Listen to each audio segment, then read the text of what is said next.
Hey, what's going on, everybody? This is John J Gaming on the mic here, coming at you with not only a brand new episode of the Memphis Dynasty here on NCAA 12, but we also have to be here on the final episode of the Memphis Dynasty in this series. As you guys can see, what we actually pulled off here in that national championship game, we made it to the mountaintop, boys. When we started this series, not only was this your typical one-star school, this was actually the worst team on paper, and we built them up in a matter of 6 seasons into a national champion. I'm so excited that we were able to pull that off. Hope you guys are excited about that. And what we're gonna do here in this episode is we're gonna get through the next 4 seasons of this Memphis series so that we can see how the rest of your custom guys do.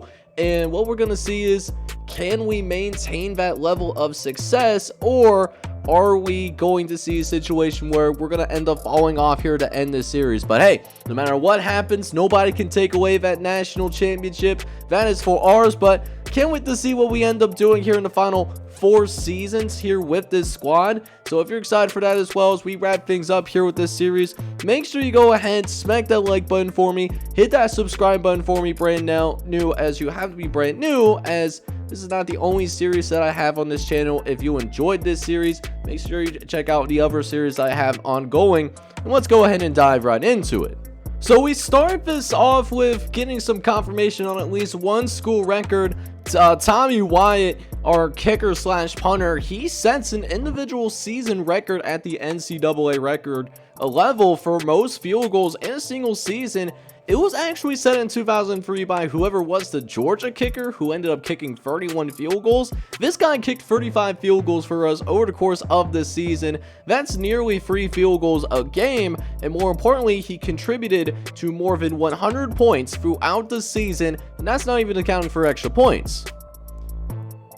We also see Joseph Thompson set that school record for most passing touchdowns in a season. That was held by Jason Richards, who was actually our starting quarterback in year number 1. He was able to beat that by 2 passing touchdowns, that national championship appearance.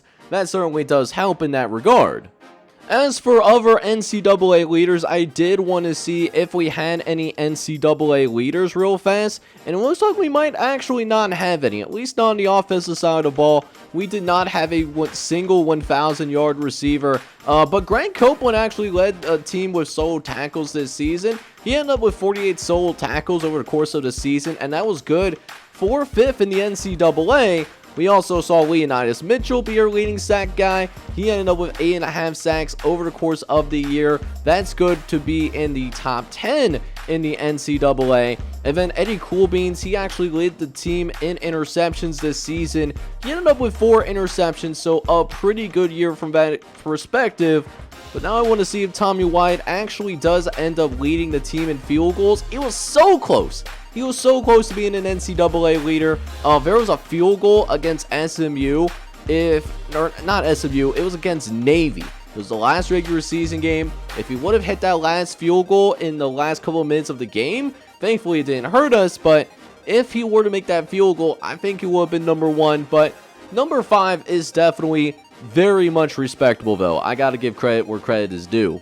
But what's crazy with what we were able to accomplish in that national championship game was that we slowed down the Heisman Trophy winner. Yes, Richard Landry did end up throwing for over 600 yards in the national championship game, but he only had 1 touchdown over the course of the game. So gotta give respect where respect is due.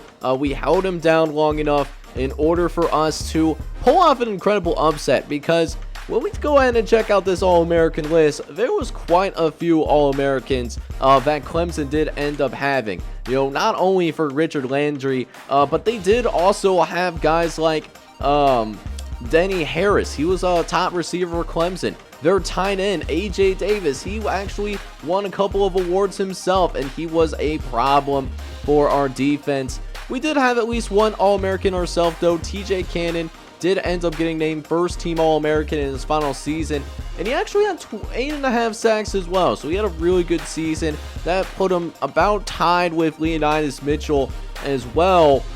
which, speaking of Leonidas Mitchell, he also ends up being an All-American too, and he's only a sophomore, so he has a couple years of eligibility left to work with that we can have on our team, unless he does decide to declare after next season. But want to see if we have our kicker and punter on here. Didn't see him on that first team All-American list, unfortunately. Now I'm going to go ahead and check that second team list real quick, see if we got anybody. And we do have Chase Gentry. Chase Gentry does make it as a junior from New Albany, Mississippi. So you do like to see that. That's our third All-American. Another Chris Gentry gets on there as well. He's the middle linebacker on our team. He's a junior redshirt. Anybody else that made this group? I think Eddie Coolbeans could have a shot, but it looks like they disagree. But we do get Tommy White in here. He makes it as a punter, so love to see that. We ended up with 5 total All-Americans and a national championship to our name. But as we get into the offseason, right before the first year of our sim, we do end up seeing a couple of surprises here. Tommy White, first and foremost, he's thinking about going to the pro draft, which I think I'm going to go ahead and put a stop to that real quick because, no, he is leaving. Wow. Usually you don't see punters leave early, but that's a big loss for us because Tommy Wyatt, you know, he is that guy. And then there's a couple other people transferring out of the program. Poof Poofington is one of them. He is going to transfer to UAB, and I'm going to let him go because he was our 4th string running back this season. He only touched the football just a few times, and we did pick up some players, you know, at that running back position. But one that I want to try to get to stay a little bit more is Joseph Minor, because he actually did contribute to our team pretty well. While he wasn't a starter necessarily, you know, he ended up with 3 interceptions, 2 sacks, 9 TFLs as well. The dude can play some football, and he's a contributor for our team. So we do have a chance to bring him back, and we actually do get him to stay. So we are very fortunate about that. Although we do have some other guys that are leaving the team this season, most notably guys like Dan Daniel, Joseph Thompson, and Eric Davis. They're all leaving the team. And then we're also saying goodbye to Luke McConnell, Jody Gentry, Sheldon Joey, he was on our offensive line as well, IT Thomas. So that's 3 of our wide receivers that made a real significant impact on our team. They're all going to be leaving this squad at the end of the season. Also on graduating is Movington, Trayvon Randolph. That's another wide receiver. Davenport was somebody. He's leaving too. So we're going to have a new group of guys at the wide receiver position this upcoming season. Chase Gentry is getting ready to go. And then Alexander Gray, someone who came in as a walk-on, didn't see the field over the course of his career, but was a good defensive leader for us. Kind of a locker room guy that you love to have. Well, he's going to graduate as well. So we're going to say goodbye to this team. And, you know, there's definitely some good players that are leaving the program for sure. But with that being said, though, before we go and take a look at this little preview of what this first team without us directly controlling this Memphis squad is going to be like, we do have one conference change, and it does happen in Conference USA. This was the point where the UAB Blazers, they did end up reviving their football program, and they are welcome back into Conference USA. So they're currently sitting at 11 teams, given what's going on with the the teams available in NCAA 12 at the time. So here we are in year number 1 of this sim that we are doing, and you would think that after we just won the national championship, we would be getting a little bit of respect, but that is not the case at all, though. I didn't expect us to be ranked, you know, too terribly high. You know, we are a non-Power 5 team and all that, and that's something I do understand, but we are not even ranked in the top 25. Like, where is the love for Memphis? We do finally get a little bit here as we are ranked number 27 in the entire country. This is actually a little bit better than last year, and I think a lot of it is because we do have a little bit more top end talent. Like, we still don't have like that bona fide superstar. We have a lot of good players on this team, right? Notably Cal Joey and Eddie Coolbeans, 2 of those guys, They're going to be our best players on the team. We do have a new starting quarterback as well. Miller Thomas is going to be that guy for us here as well. We do also have Chase Mitchell. He's going to be our starting running back for us this season. And what happened to Andre Fletcher? Well, Andre Fletcher, he's still coming back from injury. He's actually going to start off as our third string running back. He started off as our starter in his freshman redshirt season. So he's got to prove himself a little bit before he wants to get back into that starting lineup. So that's what's going on here. Quarterback battle was incredibly close, though. William Coolbeans, he really competed with Miller Thomas for the right to be starting quarterback. Did not work out. Also had to compete alongside Glenn Lewis too. So there's a lot of good quarterbacks on this team that we can go to here in year number 1. And I really like this roster. I really like this team that we've been able to put together. We didn't get anybody in the transfer portal, but overall, I think we do have a solid team, and I can't wait to see what they can accomplish here in year number 1 without me controlling them for every single game. Alright guys, so we just got done simming the first season, and I'm going to be honest with you guys, I was not expecting this at all. We go from being a national champion the previous season. Remember, we won the national championship last year. We won 2 games this year. 2 games. We went 2-10, and we started off on a 5-game losing streak. Lost to teams like Marshall, Arkansas State. We even lost to Virginia Tech big. Even got blown out by UCF. They got revenge on us for that conference championship game. We do beat a couple of teams. We beat Eastern Carolina. We played UConn, Tulane close, but SMU blowing us out. We lost by 30 there. And then surprisingly, we blew out Tulsa as well, which is a pretty nice surprise there that we blew somebody out. But for the most part, we were the ones that actually got our backs blown. So needless to say, don't need to worry about going to a bowl game. So we're looking to see if we have any bright spots on our teams, as it looks like Miller Thomas in his first year, he ended up finishing 93rd in passing yards. He ends up with just over 2,000 yards. Rushing game, Chase Mitchell ended up with about 860 yards rushing.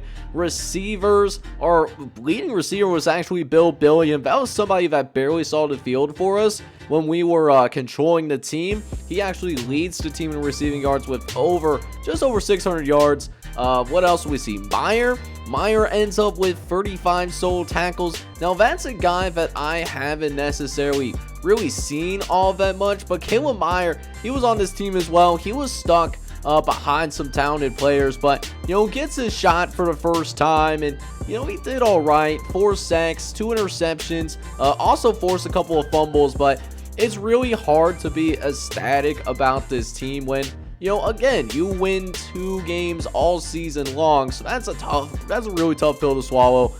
He did lead the team in sacks as well. That was probably a big problem for us. We just couldn't get to his quarterback all season long. We only got 4 sacks, but did have a guy, Mickey, with 4 interceptions. Trying to figure out who that is, because again, guys that really didn't play, so I don't remember off the top of my head, but Byron Mickey was somebody that played a little bit as a true freshman. He came in during those garbage time moments when we were up by 30, 40 points.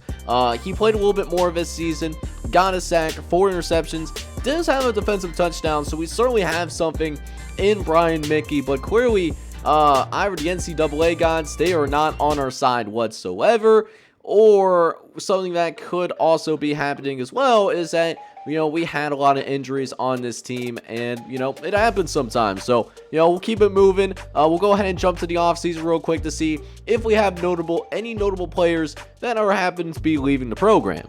Alright guys, but we did eventually make it to the offseason though, and look at this. 2 very notable guys on our team. They're looking to transfer out of the program. Miller Thomas, he was our starting quarterback. He was not a good starting quarterback. He threw 22 interceptions and had a completion percentage under 50%, but he was our starting quarterback. So we're going to have him stay to try to get him to stick around, but he is choosing to stay. And the reasoning is it's crazy to me. Like, what are you talking about? Oh, I need to get more playing time. Sir, you are our starting quarterback. I have never seen this before. This is absolutely insane. But we'll try to get Roy B. Smidlap to stay as well. See if we can keep him in the program. And he's still uncertain. We'll see if 20 minutes can get him to stay. And he's going to stay. So at least we get him to stay. But man, that's a big loss though. We'll have to check to see how Miller Thomas ends up doing. That's going to be a loss for sure. But a couple of other notable guys that are leaving the program. Cal Joey's going to graduate alongside Chase Mitchell. And Chase Mitchell, he did not have the same year as he had last season, but he did have more rushing touchdowns than last year. So at least there's that. Chris Gentry, he's also going to be graduating alongside his brother Chase Gentry, both 80 overall guys. So they were solid football players. BB Carr was actually a starter for a change, but he didn't really do much of anything. He really wasn't a very effective player in his career, but hey, he did make it to the college level, so I can't really bash on him too much. Bill Billiam was our #1 receiver. He's leaving the team. Caleb Myers also graduating as well. He led the team in tackles and sacks as well. D'Angelo O'Brien was somebody that I thought could have made a bigger impact. He just never really figured it out necessarily. He's always been stuck behind a starting tight end. Other guys, Caleb Crawford was a depth piece, and that's all the guys that are leaving. So not a ton of guys that are leaving the team, which is not a bad thing considering we did end up sucking pretty bad. But I really am curious to see what kind of recruits that we do bring in spite of finishing only 2-10. So let's go check that out now. But even though we just had a god-awful season on the field though, recruiting actually goes pretty well for us though, as we end up with 7 4-star players coming to our program. We signed 19 guys total, and we end up signing a top 25 class. We end up finishing number 24, and we signed some pretty good players on both sides of the ball, so I am really excited about that. Let's go ahead and jump into the preseason and see if this has any effect on how we're going to be perceived as a program going into year number 2 of this sim. So this is also our roster that we're going to be moving into going for that second year of the simulation. We got some more high-end talent though, as Eddie Coolbeans is nearly a 90 overall, and William Coolbeans too, he's going to be an 88 overall, with Miller Thomas moving over to Georgia Tech via the transfer portal. He is going to be our new starting quarterback. Did not play a lot in the previous season, but 2 touchdowns, 1 interception is not that bad at all. Nazir Evans is going to be a solid piece for us. We got some good players, man. Jacoby Johnson, Jamal Goodwin, Roy B. Smidlap as well. He's actually going to be our starting tailback this season. He has re-earned that opportunity. Andre Fletcher is still going to be your backup, though. We got a couple of guys in here too. Mickey, Leonidas Mitchell, Maxwell Coolbean should be a contributor as well, so I'm excited to see what he can do. LeBron Jordan, Caleb Gronkowski, like we got some guys on this team, and hopefully that means we will be perceived pretty well, but you know, we'll have to go ahead and see what those preseason rankings, what are they going to be looking like. Alright guys, so with that being said, this is what the conference outlook was going to be for this upcoming season, and you know, we have a little bit of a chance to make some noise, but they don't really believe in us right now, as we are picked to finish last in the Big East West division in the entire conference. We are also towards the bottom. We are actually picked last in terms of actually trying to do something in this Big East conference. So I mean, we're gonna have to see what happens here at the end of this regular season. We'll see if we can come out here and make some noise. Alright man, so we get done with the second year of the sim, and we did end up playing a little bit better, but not by much though. We only end up going 5-7 on the year. We did end up starting the year with a 1-0. We end up beating an FCS squad to start the year, but then we do end up losing our next few games. We lost to Miami, we do beat Marshall close, and then do lose to UCF, who either did make the national championship game or almost made a national championship game, but they were highly ranked anyways. Then we did end up winning 2 of our next 3 games. We beat UConn, we beat Temple, and then we did also beat Tulane. Tulane was really bad. But then we had a couple of rough games after that. Lost to SMU badly. And then we also got blown out by Houston. Didn't look good against Tulsa either. They were a pleasant surprise in the conference before we finished things out with a win against the Naval Academy. But I did want to take a look to see if we did somehow end up with some All-Americans, or were we not so lucky to have that happen to us as we're looking through the first team All-Americans. And at least right now, I'm not really seeing any first team All-American guys that did make it from our team necessarily. But we still got to go ahead, take a look at that second team list, see if we have a little bit better luck. Somebody from Big East / American Conference did make second team though. Probably a big reason why UCF did finish the year ranked top 5 in the country. But I'm not really seeing our guys though on this list, so wonder where we stood in terms of like stat leaders. So this was our season stats, and William Cool Beans was a little bit better than what Miller Thomas was last season. Cool Beans did end up with about 2,250 yards passing over the year.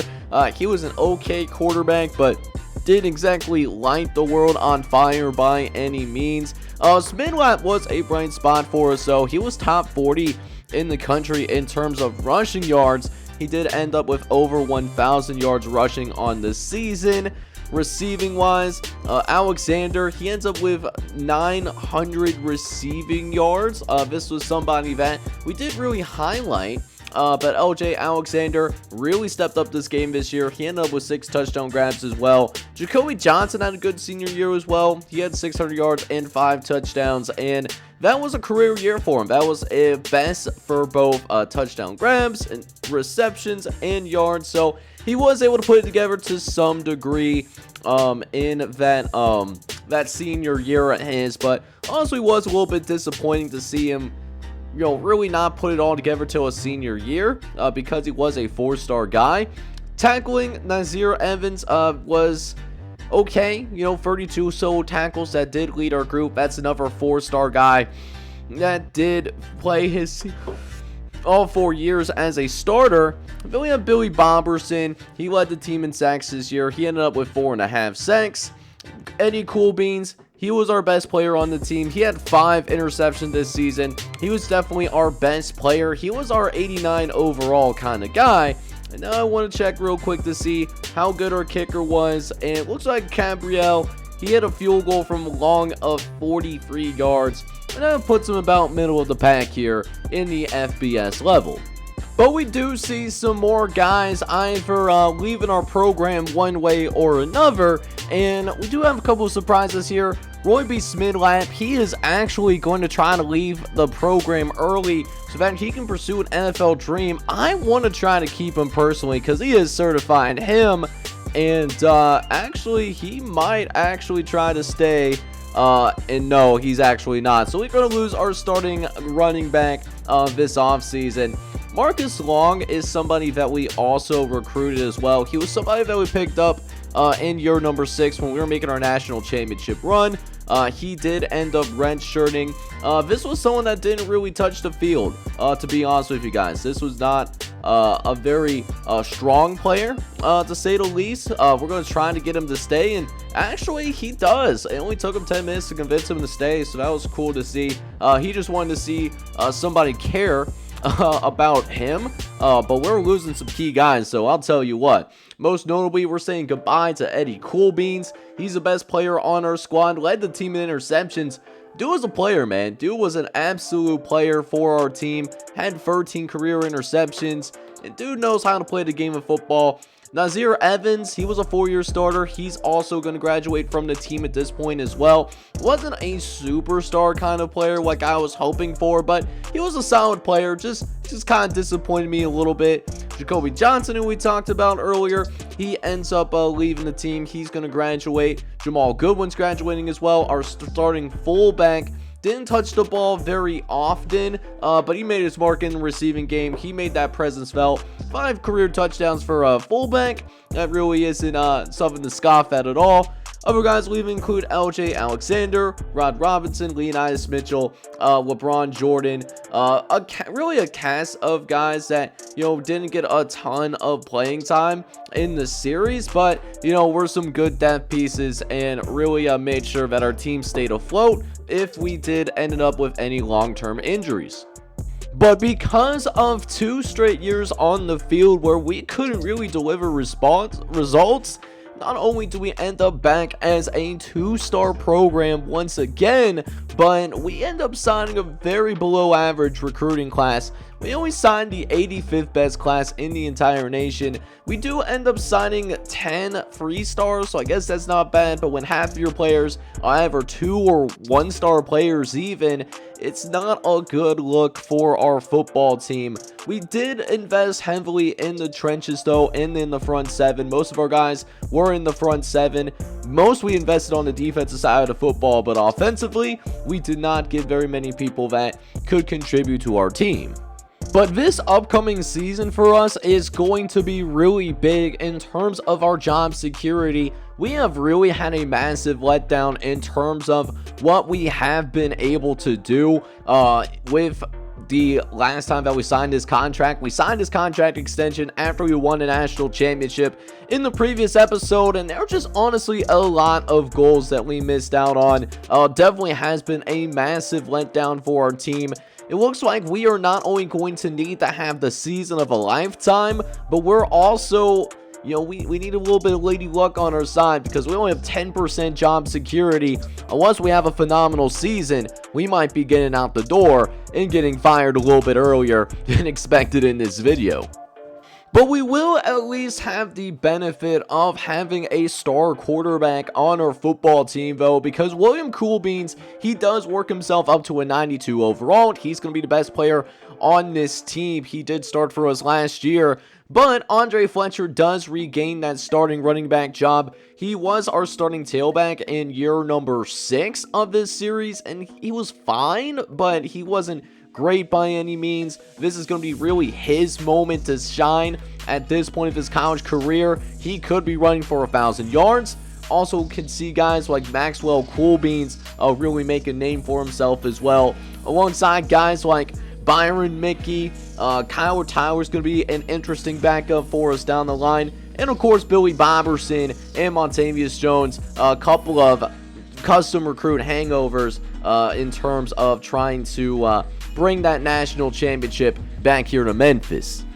And we will not be picked to finish last in the Big East Division, at least not this year. Oh no, we're going to be picked to finish second to last in the division this season. SMU is favored to win with, Navy, Houston, not necessarily Tulsa, so no one's really picking us to win this division by any means, but we do have a decent team, 84 offense, 81 defense, 83 overall team in general. I'm curious to see what we got going over on the east side. UCF's still pretty good. Cincinnati's a good team as well. Overall in the Big East, though, we are picked to finish 9th out of 12 teams, so not bad by any means. At least compared to last season, it's not all bad, but we really lost a lot of respect of the national media. But hopefully we can bounce back this season, get ourselves to a bowl game. Hopefully we can have a great season with the starting quarterback that we do end up having.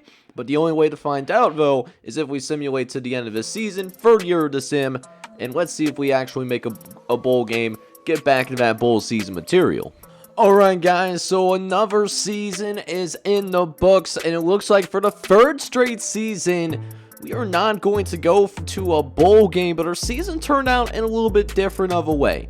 We end up starting the year going 0-5, and if it was possible in this game to get fired midway through the season, I thought it would be during this loss, that stretch where we could not find a way to win games because, some close loss to Wake Forest at home. They only proceed with losses to Arizona State, UL Monroe, also losing to BYU and the University of Cincinnati to start conference playing. Like, it was rough going, and I'm hoping that something that is in EA college football, the possibility of being fired in the middle of the season. I think that would be a cool thing to see. And if anyone from Maximum Football or Varsity Football is watching this video as well, take notes, because I would appreciate that if that's somehow baked into the game as well. But we do find a way to start getting some wins later in the season. We beat UConn, we beat Temple and Tulane on the road as well.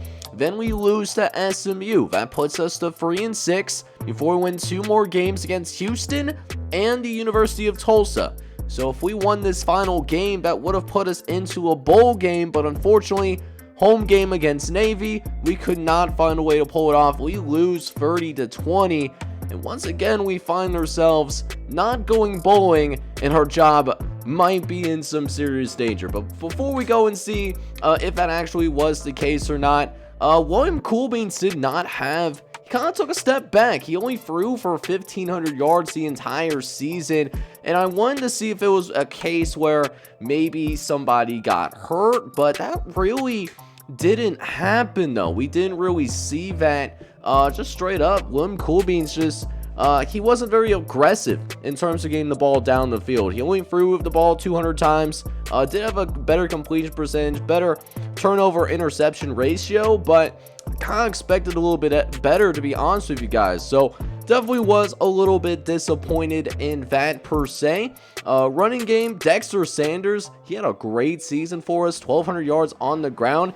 He was someone that was not listed as our starting running back. So I'm guessing Andre Fletcher, he did unfortunately get hurt yet again. So you really hate to see it. He was really riddled with injuries throughout his college career, but Dexter Sanders really stood up to the plate. First year getting consistent playing time on the field, he took full advantage of it, got 13 rushing touchdowns on the ground. You love to see that kind of stuff there. As for our receivers, Nelly ends up with over 800 yards receiving. That's good for like being like a high-end wide receiver too at the FBS level. Not for our number 1 receiver. So that kind of shows how our passing game was this year. Noon was in the top 100 for solo tackles. He had 32 solos. Sacks, we had McNeil lead the way in sacks. He had 8.5 sacks, which was good for number 7 in the NCAA. Interceptions, Byron Mickey ends the year with 3 interceptions. That's just outside of the top 100, but hey, you know, few interceptions, no shame in that. And then finally for kickers, what do we have for kickers? If it will load up, Gabriel ends up with a 51-yard field goal as the longest and is in the top quarter in the country, that top 25 percentile in terms of longest field goals on the season. But unfortunately, because we did not do enough in order to secure our job, we did not have a good season since the national championship game. We did unfortunately get fired, and we really did not help ourselves, provided any favors. Out of the 12 goals that we had in our contract that we signed after winning the national championship, we only met one of those goals, so I'm not surprised that that this is happening for us, especially year number 1, when a lot of the major fail goals that we had, they were already met in a negative way. So I mean, it is what it is, and you know, it sucks to kind of end on this note, but listen guys, we made it to a national championship game. We won a national championship game in this series, and even though in the simulation that was not very favorable to us, I loved what we were able to do, bring this program from the bottom to the very top, even though our stay at the mountaintop may have not been very long.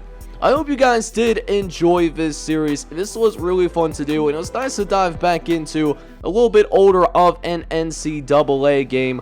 Let me know down in the comment section if you would like to see me play another older NCAA game, or what you have in mind, because maybe if you're lucky, I'll follow those suggestions from the comment section. But in the meantime, I hope you enjoyed this series, and if you did, make sure you go ahead, smack that like button, and then also hit that subscribe button as well if you do have to be brand new to the channel so that you could follow the future of this channel moving forward. This is John J Gaming on the mic signing off, but hoping you guys are all out there having a good one. Take care, everybody.